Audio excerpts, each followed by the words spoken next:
The elimination of the weak version, the only path to freedom. Many men deceive themselves into thinking that transformation is possible without sacrifice, that they can achieve a better version of themselves without leaving behind the part dominated by fear, indecision, and self-sabotage. But this is a fallacy. You cannot move forward while dragging along the part of you that craves comfort. I have learned that authentic progress is not about adding elements to your life, but about eliminating everything that holds you back. Every incomplete goal, every broken commitment, every excuse you accept, revitalizes your weaker identity. That internal voice constantly suggesting the easy path, immediate rest, and trivial gratification. If you aspire to reach your maximum potential, you must eradicate it. Not with violence but with resolve. Discipline, courage, and commitment are the tools for its annihilation. It is impossible to accumulate power while nurturing fragility. You have to decide which identity must endure, the one that yields or the one that persists. The individual who fails to subdue his weaker self will ultimately be governed by it.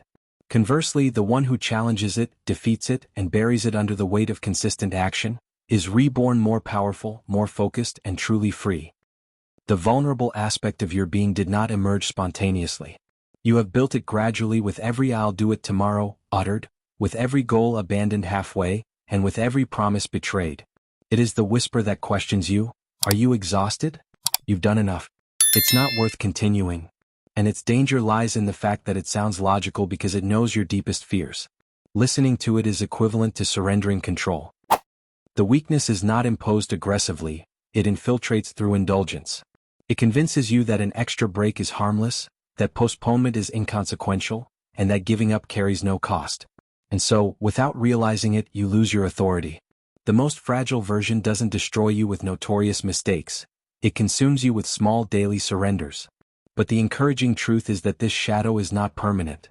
You can annihilate it, not with empty words but with concrete actions. Every time you fulfill what you set out to do, even without motivation, you snatch away its oxygen. Eliminating your weaker self requires making difficult determinations. It means getting up when every fiber of your body begs to stay in bed. It signifies choosing duty over pleasure. The true struggle unfolds there, not against the exterior but against your own resistance. Every man faces this battle. The weak version seeks gratification, the strong one, purpose. And only one can prevail.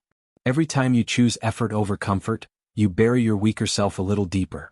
It is not a matter of hatred, but of substitution, for that part was molded by customs that no longer serve your vision.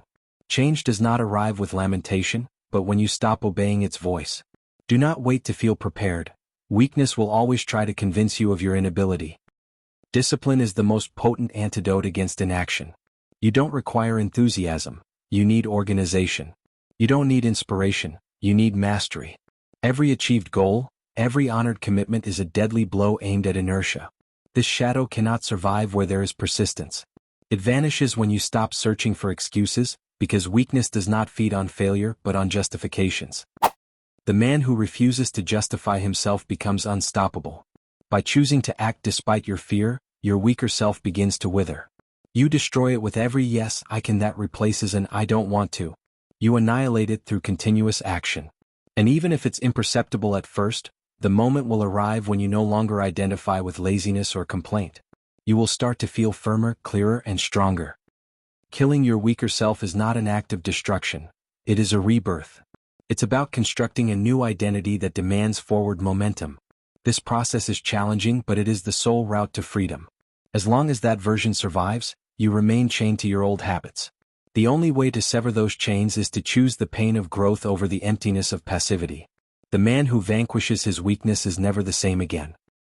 Your most fragile version will always have a flawless excuse. It is cunning and knows how to manipulate you. It doesn't order you to quit, it just asks you for a brief respite. It seduces you with calm and comfort, but its only objective is to keep you stagnant. Strength is born precisely where most people retreat. Every time you prioritize effort, you sculpt your character. When you choose duty, you fortify your will.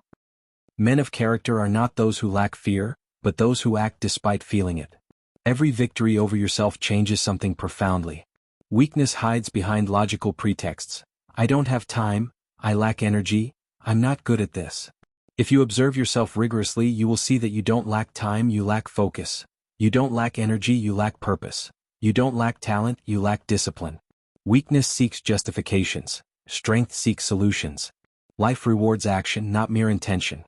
If your weaker self tells you you can't, answer it with facts. Do not debate, act. Action is the language that weakness fails to comprehend. The battle is won daily. Every small, intentional choice for something greater is a mortal blow to the part of you that limits you. Every discarded excuse is a seed of mediocrity that dies. You must be absolutely honest with yourself. In what areas of my life do I allow comfort to rule? Strength originates from awareness. Your weaker self will not surrender without a fight. It will use your emotions, your fears, and your distractions. It doesn't tell you, fail. It tells you, you've done enough, you deserve to rest.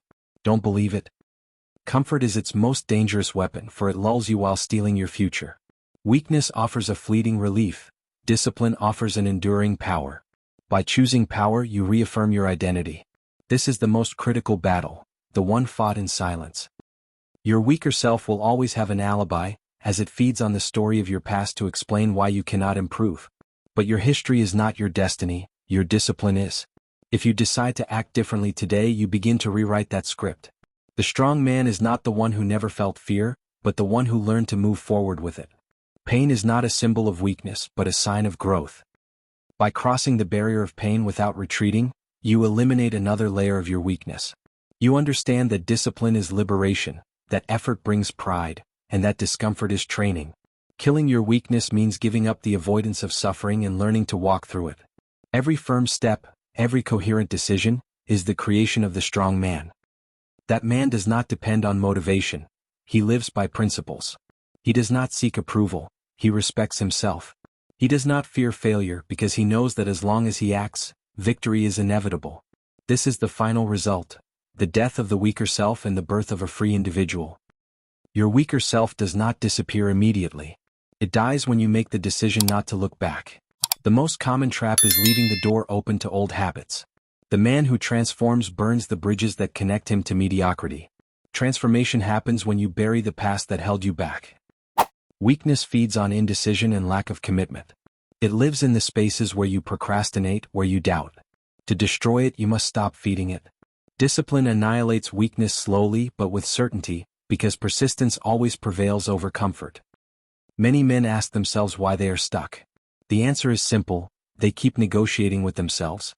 They grant it power with phrases like, just for today, or, it's no big deal. The man who decides to eliminate his weakness stops searching for excuses and starts acting. There is no middle ground. Either you are disciplined or you are dominated. The weaker version is the most dangerous enemy as it adapts to your progress. If it used to paralyze you, now it distracts you with activities that make you feel productive but don't bring you closer to your goals. It defeats you with subtlety, corrupting your focus. The strong man does not fear weakness, he fears obeying it. Coherence is the key. Every action you fail to perform, every abandoned goal, every betrayal of your word strengthens it. But every time you deliver on your promises, you choke it. Discipline is the knife that kills it slowly. The man who commits to action without depending on his mood silences the voice of comfort. You must be brutally honest. What part of me am I still feeding? Strength begins with awareness. Killing your weaker self is learning not to obey it, transforming its voice into a reminder of who you no longer are. Weakness doesn't disappear. It transforms into momentum when you master it. The strong man is not the one who never doubts. He is the one who decides what to do with the doubt. He doesn't use it as an excuse, he uses it as fuel. His internal dialogue doesn't seek alibis, it seeks direction. And that mindset is palpable. The way you talk to yourself on dark days is what defines your greatness. When no one praises you, when things don't move forward, what do you tell yourself? If you choose the right words, you program your mind to withstand any storm. Men who win do so not because everything goes right, but because they know how to respond when everything goes wrong. Speaking to yourself with power is a way of life, not a technique. It means keeping your mind firm, even when reality seems to offer no reasons to do so. Discipline doesn't make you rigid, it makes you reliable. It turns you into someone who delivers without speaking, who advances without noise, who inspires without needing words. Discipline is the structure upon which all greatness is built. Without it, any talent dissipates. Motivation is an initial engine, but only discipline keeps you on the path. The man without self-control is a slave to his moods. The disciplined man doesn't ask his emotions what to do, he acts. His worth does not depend on how he feels but on what he decides. Weakness does not surrender without a fight. It disguises itself as prudence or self-care. It will tell you that excessive rest is necessary or that conformity is peace. Do not believe it. Comfort is its most dangerous weapon. Weakness offers momentary relief. Discipline offers permanent power. By choosing power over relief, you reaffirm your identity. The most important battle is fought within you. Weakness feeds on a lack of commitment. To kill it, you must stop feeding it with indecision. Every time you keep your word, you are drowning it. The man who decides to eliminate his weakness stops negotiating with himself. Either you are disciplined or you are dominated. Weakness cannot tolerate men who act without depending on their mood. When you act without excuses, without complaints, weakness is left without arguments. That is true freedom. Your weaker self does not disappear all at once. It dies with every difficult decision you make. Strength is not the absence of pain, it is learning to master it. Weakness complicates, strength executes. Growth is always uncomfortable. Complacency is stagnation. Killing your weaker self means closing cycles without nostalgia and moving forward without looking back. Strength is not born from grand moments, but from small victories repeated with constancy. Discipline is independence. It frees you from the slavery of your impulses. When you learn to obey your purpose instead of your emotions, you are unstoppable. Killing your weaker self is not an act of hate, it is an act of self-love. It is telling yourself, I will no longer settle for less than I can be. Strength is demonstrated. And the man who proves to himself that he is capable, wins the most crucial war.